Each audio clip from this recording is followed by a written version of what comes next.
Live from New Delhi, you're watching DD India Live, India's voice to the world. I'm Shubhendu Ghosh, coming up in the next 30 minutes. India's Jammu and Kashmir Lieutenant Governor Manoj Sinha speaks exclusively to DD India ahead of elections, says transformational change has occurred in the Union Territory, economy has doubled. Russia expels 6 British diplomats it accuses of spying. On a day, UK Prime Minister Keir Starmer is to hold talks with US President Biden at the White House on Ukraine. Trump rules out another presidential debate against Harris after polls indicate Harris performed better than him in Tuesday's debate. World Health Organization clears Bavarian Nordic vaccine as the first shot against Mpox in African countries.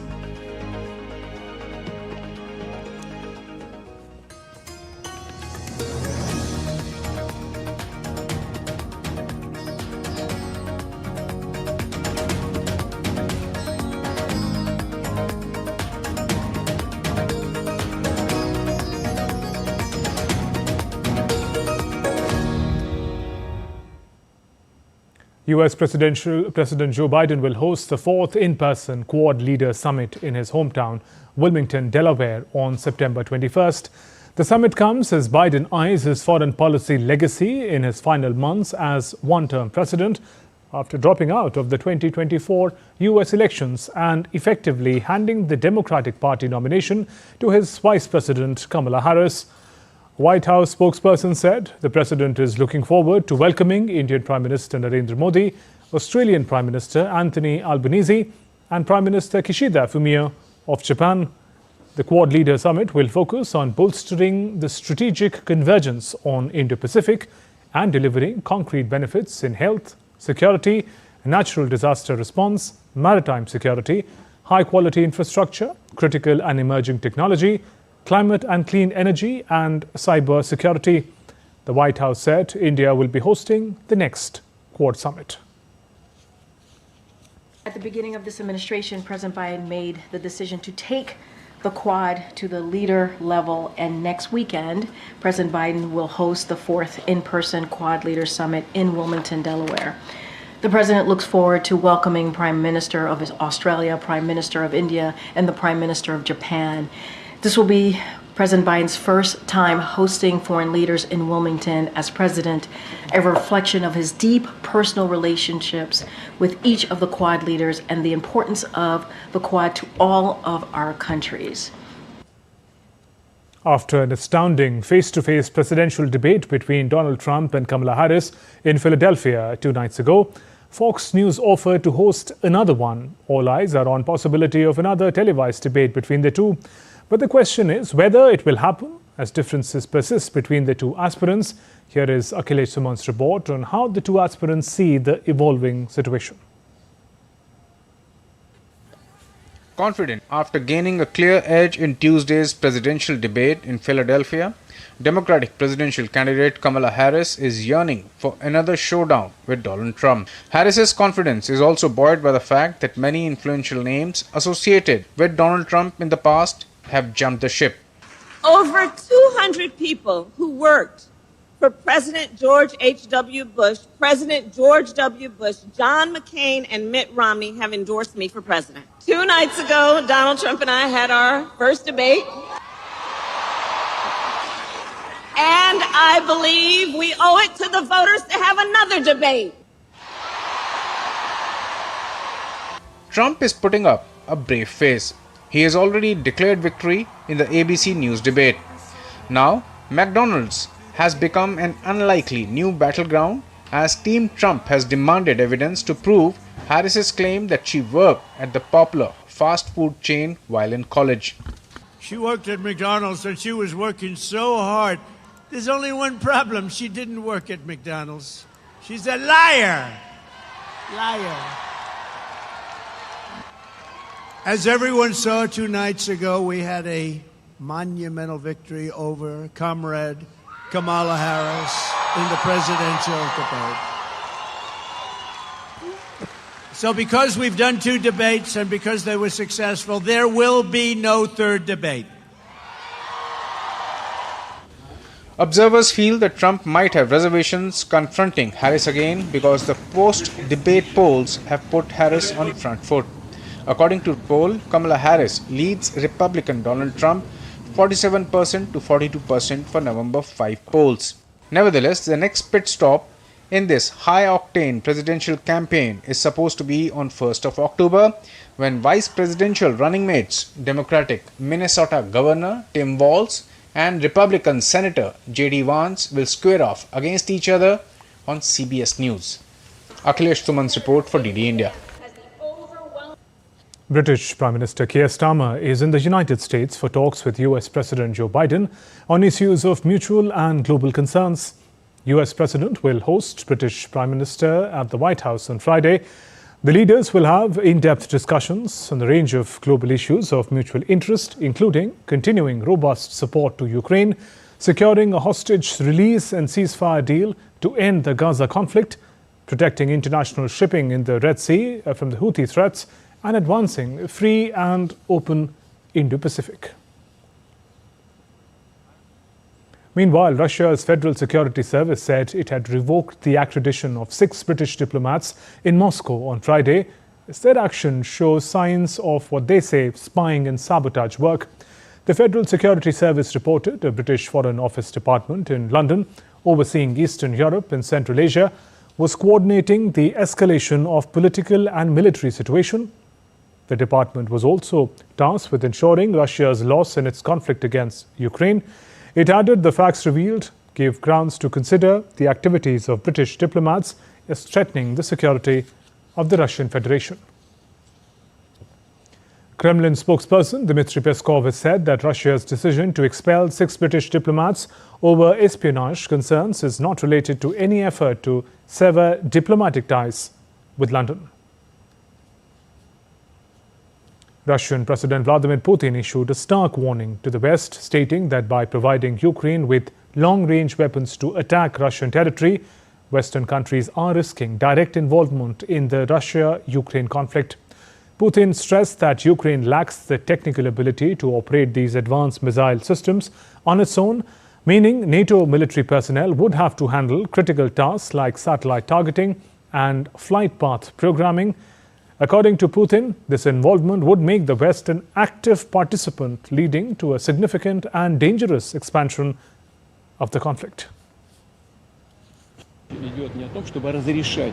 It is not about allowing the Ukrainian regime to strike Russia with these weapons or not. It is about making a decision about whether NATO countries are directly involved in the military conflict or not. If this decision is made, it will mean nothing less than the direct participation of the NATO countries, the United States and the European countries in the war in Ukraine. This is their direct participation, and this, of course, significantly changes the very essence, the very nature of the conflict. This will mean that the NATO countries, the United States and the European countries are fighting Russia. And if this is so, then, bearing in mind the change in the very essence of this conflict, we will make appropriate decisions based on the threats that will be created for us.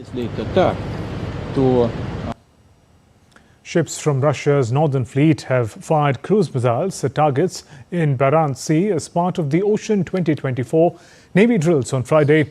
Russia's defense ministry said that strikes were carried out using the Vulcan and Onyx anti-ship missiles at a range of about 200 to 180 kilometers respectively. Further, it added that all the targets had been hit.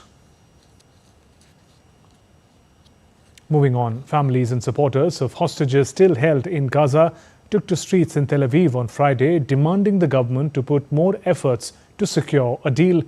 On Friday, protesters blocked the traffic from crossing while lighting flares and small fires in metal drums. Around 100 hostages still remain in Gaza, at least a third of whom are believed to be dead. Over 100 hostages were released in return for Palestinian prisoners in November, and 8 have been rescued by Israeli forces.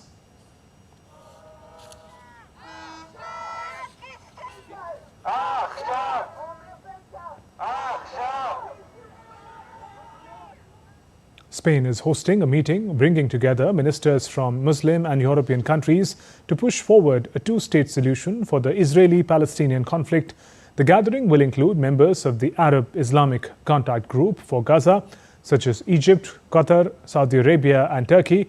Spanish Prime Minister Pedro Sanchez will welcome the attendees at his residence before the discussion, led by Foreign Minister José Manuel Albares, that takes place in Madrid. The meeting aims to bolster international engagement in the Middle East, peace efforts and build consensus around the two-state solution.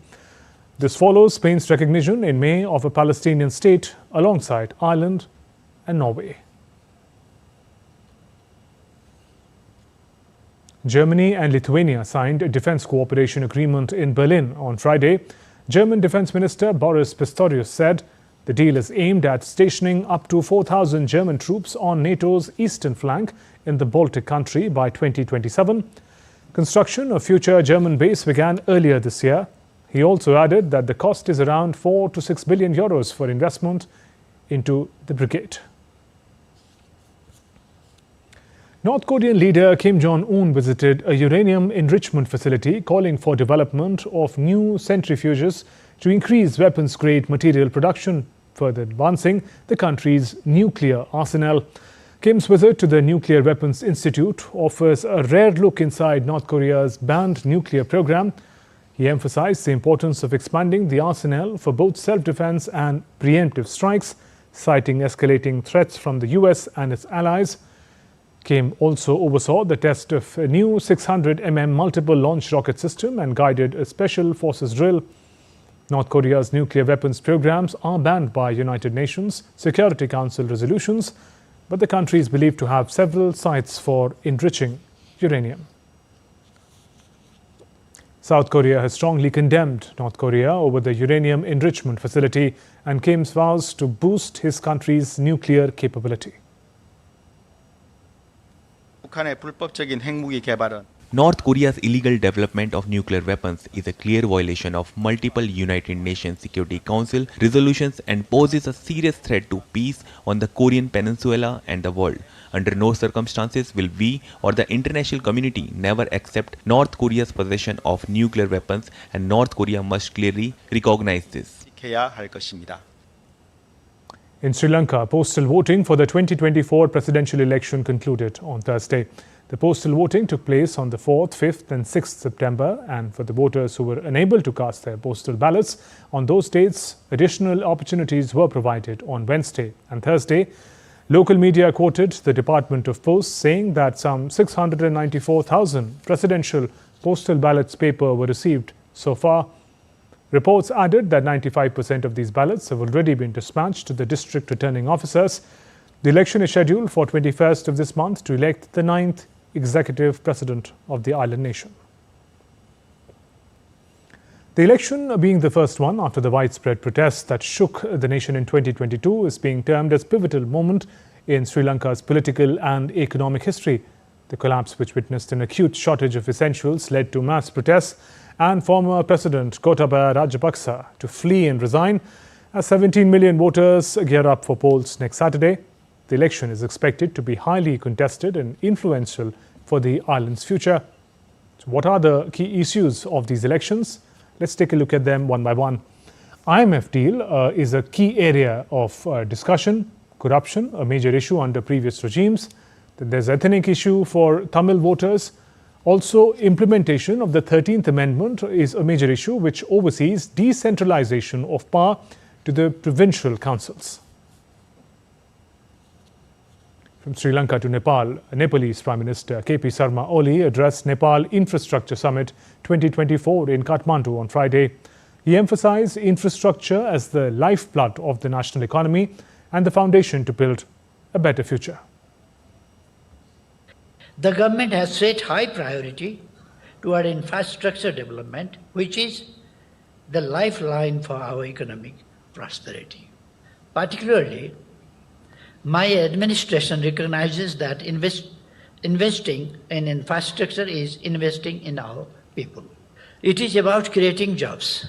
Infrastructure also strengthens our communities, enabling businesses to thrive and ensuring that every Nepali can access opportunities no matter where they live. In Bangladesh, 6 people died after separate landslides at Cox's Bazar district on Thursday midnight. Cox's Bazar has been experiencing persistent heavy rains since Wednesday, which has caused severe waterlogging in more than 50 villages. Additional District Magistrate of Cox's Bazar said several hundred shops and thousands of houses have been inundated. The World Health Organization (WHO) has granted pre-qualification to the Bavarian Nordic Mpox vaccine, marking the first WHO-approved vaccine aimed at curbing the spread of the disease, particularly in heavily impacted African regions.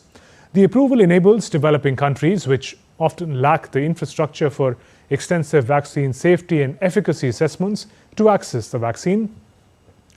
Bavarian Nordic's shot is cleared for immunization in adults aged 18 and older, offering protection against smallpox, Mpox and related orthopox virus infections. And still to come on this edition of TD India Live.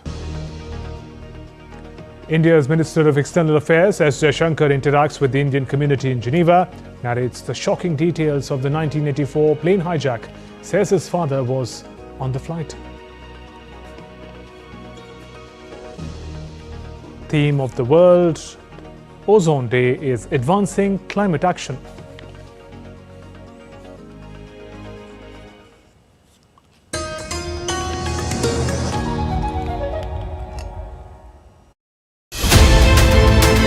United States is going into its 60th quadrennial presidential election. What are the implications of this election?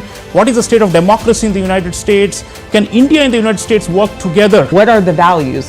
Do we still hold true the democratic values that we did when the Constitution was and our forefathers were drafting the Constitution? Are we evolving, right? And what does it mean to evolve? The relationship between India and the United States, as you point out, is critical. And what is foundational to that relationship is the common democratic values and the value of a vote, a single vote in each country.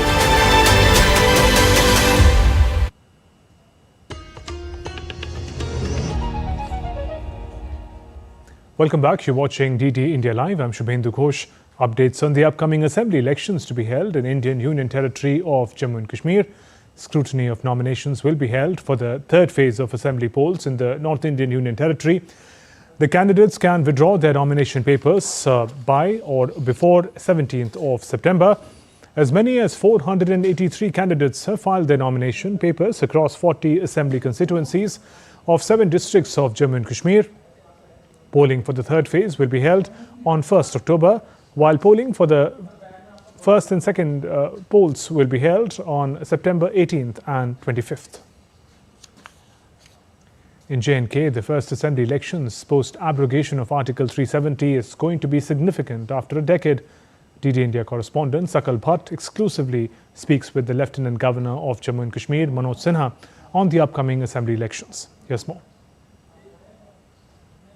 We are very honoured to have with us this election season here in the Union Territory of Jammu Kashmir, Honourable Lieutenant Governor Manoj Sinha ji. Let's quickly understand the significance of these polls, sir, especially these polls coming after a long gap of a decade and first after the abrogation of Article 370. Your thoughts? Well, naturally, people were waiting for this election, and the voter turnout in Lok Sabha election, Parliament election was huge, and I think in last 35 years, this number of voters never turned around for voting. I hope in this assembly election, this percentage will increase. Jammu Kashmir people have reposed their faith in democracy and democratic values. Again, they will elect a good government which can deliver development, peace, prosperity in Jammu and Kashmir. How do you see the transition from terror to peace, from pelting to peace and development in the valley, from stagnation to stability? A transformational change has occurred in last 5 years, and I think people of Jammu and Kashmir has witnessed unprecedented development, tourism, and peace, prosperity also. The economy has just doubled in the last 4 or 5 years. Jammu Kashmir Bank is a testament. When I reached here, it was in loss of approximately 1100 crore. Now it's in profit of more than 1700 crore. The NPA was approximately 11%. Now it has reduced to 3.9%. Industrial investment is rising tourist influx has increased manifold. Agriculture and horticulture sector is taking a boom, and I think tourism has cut to size. And I am very sure that one day, very soon, people will realize that Jammu Kashmir is also like other UTs and states of. There is, or perhaps there has been, a big transition from terror to transformation, and these elections in the Union Territory of Jammu and Kashmir are mandated for a vote which is for development, and only development for New Kashmir, or the template of Naya Kashmir, post-abrogation of Article 370. With camera person Rahul Chopra, Sakal Bhatt reporting for DD India from Kashmir.